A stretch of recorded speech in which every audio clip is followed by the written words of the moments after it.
اب کیا ہوا؟ فانتبذت به مکانا قصیا، جوں جوں حمل کا سائز بڑا ہوا اور وہ نظر آنے لگا تو پریشان ہوئی کہ لوگ تو اس کو قبول نہیں کریں گے اور بہت باتیں بنیں گی، لہذا انہوں نے کس میں عافیت سمجھی؟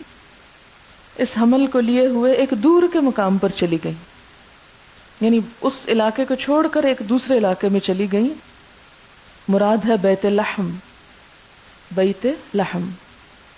اب یہاں پر آ کر کیا ہوا کہ ولادت کے دن قریب آئے اور عین وہ وقت آ گیا کہ جب درد ذہ شروع ہوئی۔ فَأَجَاءَهَا الْمَخَاضُ إِلَى جِذْعِ النَّخْلَةِ، جو ہی تکلیف شروع ہوئی تو باہر نکل کر کھجور کے درخت کے نیچے آ بیٹھی۔ جذع النخلہ، جذع کہتے تنے کو، نخلہ کھجور کا درخت، کھجور کے درخت کے نیچے آ بیٹھی اور درد کے مارے، پریشانی کے مارے بولی، قالت یا لیتنی مت قبل ھذا، اے کاش کہ میں مر جاتی اس سے پہلے ہی، وکنت نسیا منسیا، اور ہوتی میں بھولی بسری، بھولی بھلائی ہوئی چیز ہوتی کہ جس کو کوئی نہ جانتا ہوتا، میں لوگوں کے حافظے سے بھی محو ہو چکی ہوتی، میں لوگوں کے خیال سے بھی بھلا دی گئی ہوتی، کاش میرا کوئی وجود نہ ہوتا۔ یہ صرف اس تکلیف کی وجہ سے نہیں کہہ رہی کہ جو بچے کی پیدائش میں فطری عمل ہے۔ آپ دیکھیں کہ اور کتنی عورتیں ایسے موقع پہ کہتی ہیں کاش کہ میں بھولی بھلائی جا چکی ہوتی، یہ دعا نہیں مانگتی، لیکن اس میں خاص وجہ یہ تھی کہ بنی اسرائیل کے مقدس ترین گھرانے بنی ہارون کی لڑکی، اور وہ بھی جو بیت المقدس میں عبادت کے لیے وقف ہو گئی، اور پھر وہ ایک بچے کو جنم دے رہی، اس لیے اس سخت پریشانی کے عالم میں وہ یہ پکار اٹھی، کیونکہ حمل تو اب تک چھپایا ہوا تھا نا، بچہ کہاں چھپاتی، اس کو تو کہیں مار کے پھینک نہیں سکتی تھی، لہذا کہنے لگی یا لیتنی مت قبل ھذا وکنت نسیا منسیا۔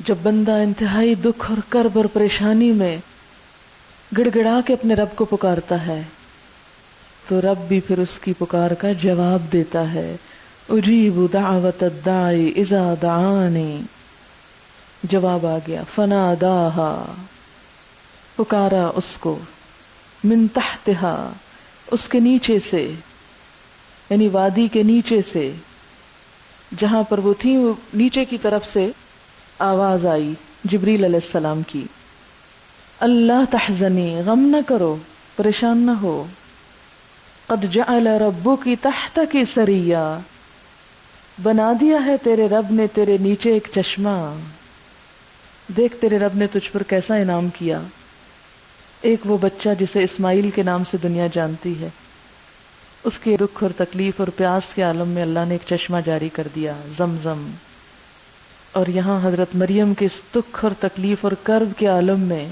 اللہ نے ایک چشمہ جاری کر دیا، قد جعل ربک تحتک سریا، کیسے غیب سے اللہ مدد کرتا ہے، کھانے پینے کا انتظام خود کرتا ہے۔ سریا اس کو اس لیے کہتے ہیں کہ پانی اس میں سیر کرتا رہتا ہے نا، چلتا رہتا ہے، جاری و ساری ہوتا ہے، چھوٹی نہر کے لیے بھی استعمال ہوتا ہے۔ وَهُزِّي إِلَيْكِ بِجِذْعِ النَّخْلَةِ، اور ہلا لے اپنی طرف کھجور کے تنے کو، کھجور کے تنے کو ہلاؤ، تساقط، گرائے گی، علیکی، تیرے اوپر، رطباً جنیا، تر و تازہ کھجوریں، چنی ہوئی۔ سوال یہ پیدا ہوتا ہے کہ چشمہ تو جاری کر دیا تھا اللہ تعالیٰ نے خود، تو کھجوریں کیوں نہیں پلیٹ میں رکھ کے دیں؟ وہ بھی فرشتہ لے آتا ٹرے سجا کے کہ یہ کھا لیں۔ تو اس میں کہا جاتا ہے کہ بڑی حکمت ہے کہ کھجور کا تنا جو ایک اچھا خاصا مضبوط تنا ہوتا ہے، اس کو عین اس حمل سے پہلے ہلانے کا کہا جا رہا ہے، وہ ایک جسمانی مشقت کرائی جا رہی ہے جس سے ولادت آسان ہو جائے، کیونکہ اب اسباب اور نیچرل طریقے سے سب کچھ ہو رہا ہے۔ اور پھر کھجوروں سے تواضع اس وقت، اس میں بھی بڑی حکمت ہے۔ تحقیقات سے یہ بات ثابت ہوئی ہے کہ کھجور کے اندر ایسے غذا ہے کہ جس سے ایسے سیکریشنز ہوتی ہیں جسم میں کہ جو ولادت کے مرحلے کو آسان کرتی ہیں۔ آخری مہینے میں اگر کوئی بھی حاملہ عورت ہر روز صبح 3 تازہ کھجوریں، اگر تازہ نہ ملے تو دوسری بھی کھانا شروع کر دے تو ولادت کا مرحلہ آسان ہو جاتا ہے. بہت سے لوگوں نے آزمایا اور جیسے پہلے آپریشن کے بعد دوسری دفعہ نارمل ڈیلیوری ہوئی اس نسخے کی وجہ سے. تو اس وقت جب کہ ڈیلیوری کا ٹائم تھا، کھجور کا درخت ہلا کر کھجوریں کھانے کو کہا گیا. تو یوں محسوس ہوتا ہے کہ اس وقت بھی جو زچہ کو غذا دی جانی چاہیے وہ بھی کھجوریں ہی ہونی چاہیے، کیونکہ اس کے اندر انرجی بھی ہے اور ایسی غذا بھی ہے کہ جس سے اس سارے عمل میں سہولت ہوتی ہے. اور رطب کہتے ہیں تازہ کھجور کو، فریش ڈیٹس، اور ویسے بھی اوپر سے گر رہی تھیں اس وقت. اور جنیہ چنی ہوئی، پکٹ، تازہ. فکلی یعنی ظاہر ہے کہ جب درخت ہلتا تو پکی ہوئی چیز اترتی ہے نا، کچی نہیں اترتی آسانی سے. فکلی پھر کھاؤ، وشربی اور پیو، کھجوریں کھاؤ، چشمے کا پانی پیو. وقری عینا آنکھیں ٹھنڈی کرو. کس سے؟ اپنے بچے کو دیکھ کر، کیونکہ ماں کی آنکھیں بچے کو دیکھ کر ہی ٹھنڈی ہوتی ہیں. فَإِمَّا تَرَيِنَّ مِنَ الْبَشَرِ أَحَدًا اور اگر انسانوں میں سے کسی کو دیکھو، فقولی تو کہہ دینا، انی نذرت للرحمن صوما کہ میں نے تو رحمان کے لیے ایک روزے کی نظر مانی ہے. فلن اکلم اليوم انسیا تو میں ہرگز کلام نہیں کروں گی آج کسی انسان سے، انسیا کسی انسان سے بھی. اب ہوا یہ کہ جب بچہ پیدا ہوا تو اس بچے کو لوگوں میں لے کر جانا اور بتانا کہ یہ مریم کا بیٹا ہے ایک بہت مشکل ترین مرحلہ تھا. اور اس کی صفائی پیش کرنا کہ میں ایک پاک باز عورت ہوں، میں نیک ہوں، میں نے کوئی گناہ نہیں کیا، کوئی غلط کام نہیں کیا، ایک مشکل کام تھا. لہٰذا اللہ تعالیٰ نے ایک ایسی چیز تجویز کی کہ جس سے حضرت مریم کو مشکل سے بچایا جا سکے. فرمایا کہ تم چپ کے روزے کی نظر مان لو. اور بنی اسرائیل میں چپ کا روزہ معروف تھا کہ جس طرح سارا دن کھانے پینے سے ہمارے ہاں پرہیز کیا جاتا ہے، ایسے ہی ان کے ہاں بولنے سے بھی پرہیز تھا. سارا ہمارے لیے سہولت کر دی گئی، چلیں بولیں تو صحیح، کیونکہ بعض اوقات بولنے کی جو اشتہا اور خواہش ہوتی ہے وہ کھانے پینے سے بھی زیادہ ہوتی. آپ نے دیکھا ہوگا جب آپ اپنے دوستوں سے، عزیزوں سے باتیں شروع کر دیتے تو باتیں کرتے کرتے گپ بازی میں کھانا پینا بھی فراموش ہو جاتا، بھوک ہی نہیں لگتی کھانے کی. تو اس لیے چپ کا روزہ کھانے پینے سے سخت روزہ ہے. اللہ نے انسان کو جو بولنا سکھایا، اگر انسان بولے نہ تو انسان کا دل غم سے بھر جائے. غصہ آیا نہیں بول رہا، غضب سے بھرا رہے گا جب تک بولے گا نہیں. غم ہے جب تک نکالے گا نہیں بول کے، صرف رونے سے بھی بات نہیں بنتی، اسی لیے بین کیے جاتے ہیں نا کہ ساتھ ساتھ بولا جاتا ہے. پھر اسی طرح محبت، اسی طرح باقی احساسات.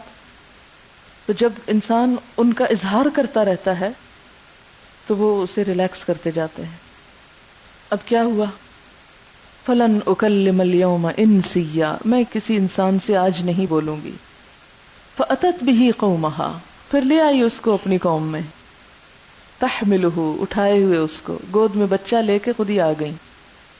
اکیلی گئی تھی، اکیلی آئیں، باپ کے بغیر تھا نا بچہ. قالو کہنے لگے قوم کے لوگ، یا مریم اے مریم، لقد جئتی شیئا فریا تو لائی ہے ایک بہت ہی عظیم بات، یہ بہت عجیب چیز لے کر آئی ہو. فریا گھڑی ہوئی. فیرے یہ فری کا مطلب ہوتا ہے چمڑے کو سینا، درست کرنا. افراح ہوتا ہے خراب کرنا، کیونکہ باب افعال کی خصوصیت کیا ہے؟ سلب بھی ہے. اور افتراء کیا ہوتا ہے؟ اصلاح اور فساد دونوں کے لیے، مگر زیادہ فساد کے لیے استعمال ہوتا ہے. یعنی تم کیسی عجیب چیز لے کر آئی ہو، بڑا گناہ کا کام کر کے لائی ہو. یا اخت ہارون اے ہارون کی بہن.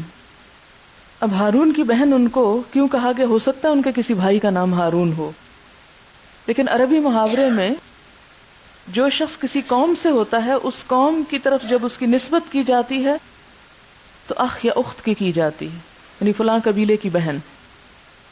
یعنی اے بنی ہارون کی بیٹی مراد ہے. ما کانا ابوک امرأ سوء، تمہارا باپ کوئی برا آدمی نہ تھا. وما کانت امک بغیہ، اور تیری ماں بھی کوئی زانیہ عورت نہیں تھی، وہ بھی کوئی بدکار عورت نہیں تھی، دونوں ہی بڑے نیک تھے. تو نے یہ کیا کر ڈالا؟ فاشارت الی، تو بچے کی طرف اشارہ کر دیا. خود چونکہ روزہ رکھا ہوا تھا چپ کا، تو بچے کی طرف اشارہ کر دیا. قالو، کہنے لگے کیف نکلم، کس طرح ہم کلام کریں، من کان فی المہد صبیا، جو گہوارے میں پڑا ہوا ایک بچہ ہے، پنگھوڑے میں پڑا ہوا ایک بچہ ہے، اس سے ہم پوچھیں، اس سے بات کریں. اس اسلام میں کہ لوگ ان سے جھگڑ ہی رہے تھے، بچہ خود ہی بول اٹھا. قال انی عبد اللہ، بولے میں اللہ کا بندہ ہوں. آتانی الکتاب، اس نے مجھے کتاب عطا کی ہے. وجعلنی نبیا، اور اس نے مجھے نبی بنایا ہے.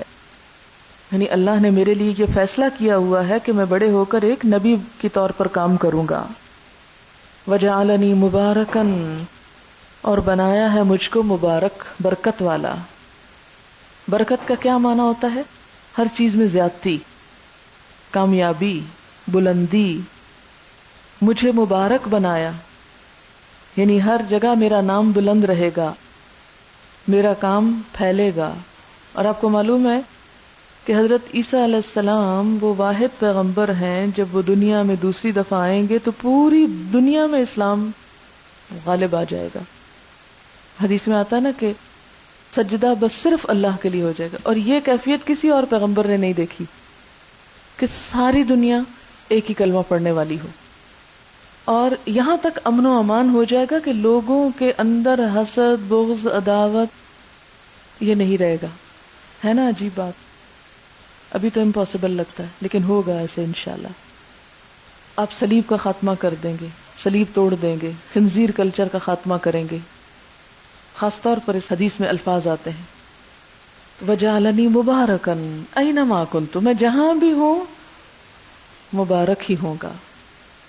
یعنی پہلی دفعہ میرا آنا بابرکت ہے کہ میں ایک معجزاتی طریقے سے پیدا ہوا ہوں، لوگوں کی ہدایت کا سبب بنا ہوں. اور پھر آسمان پر اٹھا لیا گیا، وہاں بھی میں برکت والا ہوں. دوبارہ آؤں گا، پھر دنیا میں برکتیں ہی برکتیں ہو جائیں گی. وَأَوْصَانِي بِالصَّلَاةِ، اور اس نے مجھے وصیت کی ہے، حکم دیا ہے نماز کا. کس نے؟ اللہ تعالیٰ نے. وَالزَّكَاةِ، اور زکوٰۃ کا.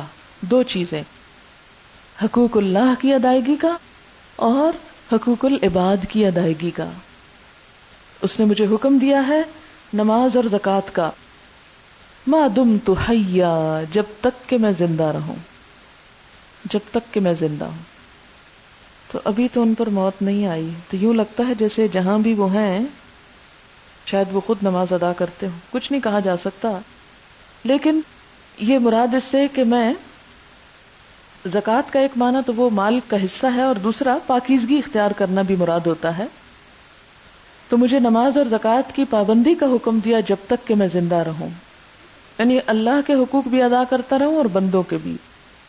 وَبَرًّا بِوَالِدَتِي، اور اپنی والدہ کے ساتھ نیک سلوک کرنے والا. بر، اپنی والدہ کا حق ادا کرنے والا بنایا ہے مجھے. اب یہاں والدین نہیں کہا، والدہ کہا. اس سے ان سب عقائد کی تردید ہو جاتی ہے جس میں حضرت عیسیٰ کے لیے کسی اور کو باپ قرار دیا جاتا ہے. وَلَمْ يَجْعَلْنِي جَبَّارًا شَقِيًّا، اور مجھ کو جبار اور شقی، بدبخت نہیں بنایا گیا. یہاں پر جبار کا لفظ آیا ہے، یعنی متکبر. میں تکبر کرنے والا نہیں ہوں، اور نہ ہی شقی، بدبخت. بدبخت کون ہوتا ہے؟ جو والدین کا نافرمان ہو، والدین کی بات نہ مانے. اللہ نے میرے اندر نہ تکبر رکھا ہے اور نہ ہی والدین کی نافرمانی کا عنصر. والسلام علی یوم ولدت ویوم اموت ویوم ابعث حیا، اور سلام ہے مجھ پر جس دن کہ میں پیدا ہوا، اور جس دن کہ میں مروں، اور جس دن کہ میں زندہ کر کے اٹھایا جاؤں. یعنی آخری مرتبہ دنیا سے جب اٹھیں گے تو اسی طرح فوت ہوں گے جس طرح اور لوگ فوت ہوئے، اور قیامت کے دن پھر اسی طرح اٹھائے جائیں گے جیسے دوسرے لوگ اٹھائے جائیں گے۔ اور 3 مواقع انتہائی وحشت کے ہیں، انتہائی گھبراہٹ کے، انتہائی خوف کے۔ اگر کبھی یاد ہو زلزلے کا آنا، کبھی یاد ہو، تو اس وقت سب سے زیادہ کیا یاد آتا ہے؟ موت۔ اور جسم کی حالت کیا ہوتی، کیا طاری ہوتا ہے جسم پر؟ گھبراہٹ، خوف، ہے نا؟ کہ پرسکون ہوتے ہیں آپ کہ اچھا ٹھیک ہے زلزلہ آ رہا ہے، بے شک اور آ جائے۔ کبھی کوئی ایسے نہیں ہوگا، چاہے زلزلہ آپ کو کچھ بھی نہ کہے، بال بھی نہ بیکا کرے، لیکن اس وقت جو حالت ہوتی ہے انسان کی، یوں لگتا ہے ابھی مرے کے مرے۔ تو حضرت عیسیٰ علیہ السلام کے لیے وہ وقت پرسکون ہوگا، کوئی خوف نہیں ہوگا، گھبراہٹ نہیں ہوگی موت سے۔ اسی طرح دنیا میں آنے کا وقت گھبراہٹ کا وہ ان کے لیے نہیں ہو۔ اور تیسرا جو حشر کے دن اٹھنا، وہ ان کے لیے گھبراہٹ نہیں ہوگی، امن میں ہوں گے۔ ذالک عیسی ابن مریم، یہ ہے عیسیٰ ابن مریم، قول الحق، سچی بات، اصل کہانی، الذی فیہ یمترون، جس میں لوگ شک کرتے ہیں۔ یہود و نصارہ آپ کی حیثیت کے بارے میں غلوب کرتے ہیں۔ ما کان للہ ان یتخذ من ولد، اللہ کی شان ہی نہیں کہ وہ کسی کو بیٹا بنائے۔ سبحانہ، پاک ہے وہ۔ اذا قضا امرا فانما یقول له کن فیکون، بے شک جب وہ کسی کام کا ارادہ کرتا ہے تو کیا کہہ دیتا ہے؟ ہو جاؤ، اور وہ ہو جاتی۔ اب آپ دیکھیں کہ جو لوگ حضرت عیسیٰ علیہ السلام کے اس معجزانہ ولادت کا انکار کرتے ہیں، وہ دراصل اللہ کی قدرت کا انکار کرتے ہیں۔ فرمایا تمہیں اس کی قدرت سے انکار ہے؟ اس دن میں نے آپ کو بتایا تھا نا کہ اب ایسی مشینیں ایجاد ہو چکی ہیں کہ جن کو آپ صرف ایک حکم دیں گے اور وہ سب کچھ کام کر لیں گے۔ آپ لائٹ کو کسی ریموٹ کنٹرول سے یا ٹچ کر کے بند نہیں کریں گے، آپ کہیں گے کہ آف ہو جاؤ اور وہ آف ہو جائے گی، صرف بولنے سے۔ آف بولنے کی دیر ہے اور وہ آف۔ پردوں کو ہٹانا ہے، آگے کرنا ہے، صرف بولنے کی دیر ہے۔ گھر کا دروازہ کھولنا ہے، چابی لگانے کی ضرورت نہیں، بولنے کی ضرورت ہے کہ کھل جاؤ۔ وہ پہلے تو کہتے ہیں کھل جا سم سم، لیکن اب یہ حقیقت ہو چکا ہے۔ تو اگر انسان کے بنانے سے کچھ چیزیں انسان کی اتنی تابع دار ہیں اور صرف بول کے کمپیوٹر کی اسکرین پر سب کچھ لکھا جا رہا ہے جو آپ بول رہے ہیں، تو اللہ کے لیے کیوں مشکل ہے؟ تو وہ لوگ بھی زیادتی کر رہے ہیں جو یہ کہتے ہیں کہ اللہ نے بیٹا بنا رکھا ہے۔ اللہ کو بیٹے کی ضرورت نہیں، بیٹا تو کمزور لوگوں کو چاہیے ہوتا ہے، وہ اس کی حسرت رکھتے ہیں۔ اللہ تعالیٰ کے اندر کوئی عیب نہیں، کوئی کمزوری نہیں، وہ ہر عیب سے پاک ہے، سبحانہ۔ اس کے لیے تو بس کسی بھی کام کے کرنے کو اتنا کہنے کی ضرورت ہے کہ ہو جاؤ، اور وہ ہو جاتا ہے۔ وَإِنَّ اللَّهَ رَبِّي وَرَبُّكُمْ فَاعْبُدُوهُ، اور بے شک اللہ ہی میرا رب اور تمہارا رب ہے، بس اسی کی عبادت کرو۔ هَذَا صِرَاطٌ مُسْتَقِيمٌ، یہی سیدھا راستہ ہے۔ فَاخْتَلَفَ الْأَحْزَابُ مِن بَيْنِهِمْ، تو اختلاف کیا گروہوں نے آپس میں، یعنی اہل کتاب کے مختلف فرقوں نے، عیسائیوں کے مختلف فرقوں نے حضرت عیسیٰ علیہ السلام کی حیثیت میں آپس میں اختلاف کیا۔ فَوَيْلٌ لِّلَّذِينَ كَفَرُوا مِن مَّشْهَدِ يَوْمٍ عَظِيمٍ، تو ہلاکت ہے ان لوگوں کے لیے جنہوں نے کفر کیا، یعنی ان گروہوں میں سے، اس یوم عظیم کے دیکھنے کے دن، یعنی وہ بڑی تباہی کا دن ہوگا جب یہ اس کو دیکھیں گے۔ اب ان کا کیا اختلاف تھا؟ مثلا یہود نعوذ باللہ الزام لگاتے تھے کہ حضرت عیسیٰ ولد الزنا ہے، یا پھر جب بڑے ہو گئے لوگوں کو معجزات دکھائے، اندھوں کو بینا کر دیتے اور مرے ہوئوں کو زندہ کر دیتے تو کہتے یہ تو جادوگری کر رہے ہیں۔ نصارہ نے کیا غلوف کیا؟ نستوریہ یعنی پروٹسٹنٹ کہتے ہیں کہ وہ اللہ کے بیٹے ہیں، کیتھولک کہتے ہیں کہ وہ 3 میں سے ایک ہیں، ثالث و ثلاثہ، جن کو آپ ملکیہ کہہ سکتے ہیں، اور یعقوبیہ جو آرتھوڈکس ہیں وہ کہتے ہیں کہ ان اللہ هو المسیح، اللہ تعالیٰ وہ خود ہی مسیح کی شکل میں ہے، یعنی کسی نے ان کو اللہ بنا دیا، نعوذ باللہ، کسی نے ان کو اللہ کا بیٹا بنا دیا، اور کسی نے ان کو 3 میں سے ایک ٹرینٹی کے اندر ایک کر دیا۔ فرمایا کہ ایسے سب لوگوں کو باز آ جانا چاہیے۔ جو لوگ حضرت عیسیٰ علیہ السلام کی اصل حیثیت کا کسی طرح سے بھی انکار کریں گے، ان کے لیے اس بڑے دن میں بڑی تباہی ہے۔ اسمع بہم و ابصر، وہ دن کہ ان کی آنکھیں بھی خوب دیکھتی ہوں گی اور کان خوب سن رہے ہوں گے. اسمع بہم، کان خوب سن رہے ہوں گے اور آنکھیں خوب دیکھ رہی ہوں گی. یعنی دنیا میں تو حق سننا نہیں چاہتے، حق دیکھنا نہیں چاہتے، اندھے اور بہرے بنے رہے حق سے.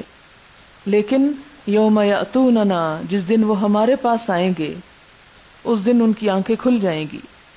لیکن الظالمون اليوم فی ضلال مبین، لیکن ظالم لوگ آج کھلی گمراہی میں مبتلا ہیں. وَأَنذِرْهُمْ يَوْمَ الْحَسْرَةِ، اور خبردار کرو ان کو حسرت کے دن سے. یوم الحسرہ، یہ قیامت کے ناموں میں سے ایک نام ہے، قیامت کے دن کے ناموں میں سے. حسرت کا دن، سب لوگ حسرت کریں گے اس دن، سب کے سب. وہ کیوں؟ نیک لوگ کیوں حسرت کریں گے؟ بروں کی حسرت تو سمجھ میں آتی ہے کہ وہ کہیں گے کاش ہم اچھے ہوتے، لیکن نیک لوگ کیوں حسرت کریں گے؟ حسرت انسان کو کس وقت ہوتی ہے؟ جب ایک کام وہ کرنے پہ قادر ہو، کر سکتا ہو اور پھر نہ کرے، اس چانس کو گنوا دے. جسے غازی صاحب نے ایک شعر سنایا تھا فارسی میں، یاد ہوگا آپ کو، جب وہ اسما کی تقریب پر آئے تھے کہ ایک لمحے کے لیے میں غافل ہوا اور لیلا کا مخمل 100 سال کے لیے دور ہو گیا. آپ نے دیکھا ہوگا کہ جب دو گاڑیاں آگے پیچھے ٹریول کر رہی ہوتی ہیں نا، تو اگر تھوڑی دیر کے لیے پیچھے والا ڈرائیور غافل ہو جائے نا اور آگے والی گاڑی موڑ کاٹ جائے اور آپ کو خود منزل کا نہ پتا ہو تو کیا ہوتا ہے؟ گیا، سب ہاتھ سے نکل گیا. ہم پچھلے دن جب فیصل آباد جا رہے تھے تو 2 گاڑیاں آگے پیچھے تھیں، تو ہم نے دوسرے ڈرائیور کو بتایا ہوا تھا کہ ہم نے رکنا کہا نا نماز وغیرہ کے لیے. ہم اس کے آگے تھے اور اسے کہا تو تم فالو کرو. شاید وہ کہیں ایک لمحے کے لیے اس کی نظر چونک گئی. ہم سروسز کی طرف مڑ گئے، وہ آگے نکل گئے. اچانک میری نظر پڑی کہ گاڑی آگے چلی گئی ہے. جو ہم نے اس کے پیچھے دوڑ لگائی، اتنا تیز چلے، بمشکل جا کے اس کو کیچ کیا. میں سوچتی تھی کہ ایک لمحے کی غفلت نے ہمیں کتنی مشقت میں ڈالا. اور وہی ہوتا ہے نا، وہ اس وقت انسان کچھ پڑھ رہا ہوتا ہے، کچھ ذکر کر رہا ہوتا ہے، کوئی اور اچھا سوچ رہا ہو، سب بھول کے ایک افراتفری کا عالم، کچھ حاصل نہیں. تو بعض اوقات نیکی کے ایسے مواقع اگر انسان کے ہاتھ سے چھوٹ جائیں تو انسان بہت دور جا پڑتا ہے. قیامت کے دن نیک سے نیک ترین انسان بھی حسرت کریں گے. اسی لیے اللہ نے اس دن کا نام ہی یوم الحسرت رکھ دیا، حسرتوں کا دن. جو غلط کرنے والے ہوں گے ان کو جب حقیقت نظر آئے گی تو وہ روئیں پیٹیں گے کاش ہم یہ نہ کرتے، اور جو اچھے کرنے والے تھے وہ سوچیں گے کاش ہم اس سے آگے جاتے. آج ہی میں راستے میں وہ آیت سن رہی تھی، وَلِكُلٍّ دَرَجَاتٌ مِّمَّا عَمِلُوا، اور ہر ایک کے لیے درجے ہیں، گریڈز ہیں اس میں سے جو انہوں نے عمل کیے. تو انسان جب جنت میں ایک درجے میں پہنچے گا اور دیکھے گا فلاں میرا ہی دوست وہ اس درجے میں بیٹھا ہے، تو کیا کرے گا؟ حسرت، کاش میں بھی وہ کام کر لیتا جو اس نے کیے تھے. دنیا میں تو ہم کہتے ہیں اچھا خیر ہے کل کر لوں گا، پھر کر لوں گا، کل کل کل. یہ کل کہیں ختم نہیں ہوتی ہماری، اور کل نے ختم ہو جانا ہے اور ہم نے جو نہیں کیا وہ رہ جانا ہے. تو اس لیے کم سے کم حسرت اس کو ہوگی جس نے زیادہ سے زیادہ یہاں محنت کر لی. اللہ تعالیٰ فرماتے ہیں وَأَنذِرْهُمْ يَوْمَ الْحَسْرَةِ، اور ڈراؤ ان کو، خبردار کرو ان کو حسرت کے دن سے. اذ قُضِيَ الْأَمْرُ، جب فیصلہ چکا دیا جائے گا، یعنی حساب کتاب کر کے ہر ایک کو پورا پورا بدلہ تھما دیا جائے گا. یہ لو وَهُمْ فِي غَفْلَةٍ، اور وہ ہیں کہ غفلت میں پڑے ہوئے ہیں، سوچتے ہی نہیں. وَهُمْ لَا يُؤْمِنُونَ، اور وہ ایمان ہی نہیں لاتے، مانتے ہی نہیں، بات سمجھتے ہی نہیں. اذ قُضِيَ الْأَمْرُ، فیصلہ چکا دیا جائے گا. یہ کیسے چکایا جائے گا؟ آپ کو معلوم ہے کہ حساب کتاب کر کے صحیفے لپیٹ دیے جائیں گے، ہر کوئی اپنے ٹھکانے پہ پہنچ جائے گا. اور جیسے حدیث میں آتا ہے کہ موت کو ذبح کر دیا جائے گا اور کہا جائے گا کہ جہنم میں جانے والوں کے لیے بھی کوئی موت نہیں اور جنت میں جانے والوں کے لیے بھی کوئی موت نہیں. اسی لیے تو حسرت بڑھ جائے گی نا. دنیا میں تو یہ ہوتا ہے نا، اگر کچھ نہیں ملا نا ہم کو تو ہم کہتے کون سا ہمیشہ جینا ہے، ہماری جانا نا خیر ہے. جس کے پاس بہت کچھ ہے وہ بھی چھوڑ جائے گا، اگر ہمارے پاس کچھ نہیں تو ہم نے بھی چلے جانا ہے، بات برابر ہو گئی. ساتھ تو کسی نے کچھ نہیں لے کے جانا. اس لیے وہ جو تھوڑی دیر کے لیے حسرت آتی بھی ہے نا وہ ختم ہو جاتی ہے، پھر احساس کمتری ختم ہو جاتا ہے یہ سوچ کے کہ کوئی ہمیشہ کے لیے یہ سب کچھ نہیں رکھ سکتا اپنے پاس. لیکن قیامت کے دن تو جو کچھ مل گیا. سب سے معروف لفظ قرآن میں جو بچپن سے آپ پڑھتے ہیں خالدین فیہا، خالدین خالدین، کتنا کثرت سے آتا ہے. میں جب ناظرہ پڑھتی تھی چھوٹے ہوتے قرآن تو میں کہتی اس کا مطلب پتہ نہیں کیا ہے. خالدین پتہ نہیں نام ہے خالد تو ان کے کوئی مقصد بتایا جا رہا ہے، ان کا کوئی کام بتایا جا رہا ہے. یہاں تو حقیقت یہ ہے کہ وہاں پر جا کر کسی کی کوئی واپسی کی صورت ہے ہی نہیں، اس لیے حسرتیں بھی بڑھ جائیں گی. جو کمانا ہے، جو لگانا ہے، جو بنانا ہے ابھی بنا لو، کل کا نہیں پتا. ہم سوچتے ہیں ابھی ہم جوان ہیں، نہیں پتا کل کیا ہو. انا نحن نرث الارض، ہم وارث ہوں گے زمین کے، بے شک ہم وارث ہو کر رہیں گے زمین کے. یعنی سب چلے جاؤ گے، زمین خالی ہو جائے گی، پھر صرف اللہ کی ذات ہوگی اس کی وارث. ومن علیہا، جو اس کے اوپر ہے، ان ساری چیزوں کے وارث ہم ہو جائیں گے. اب کیا ہوتا ہے ایک مرتا ہے تو اس کا جو سونا ہے، چاندی ہے، روپیہ پیسہ ہے، گھر ہے، وہ بعد کے لوگ اس کے وارث ہو جاتے. ایک دن آئے گا کہ وارث بھی ختم ہو جائیں گے سارے، پھر یہ سب کچھ کس کا ہوگا؟ اللہ کا ہوگا.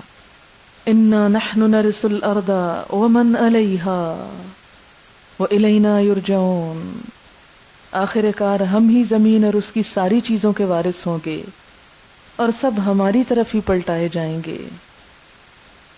وآخر دعوانا ان الحمدللہ رب العالمین. سبحانک اللہم وبحمدک نشہد ان لا الہ الا انت نستغفرک ونتوب الیک. والسلام علیکم ورحمۃ اللہ وبرکاتہ.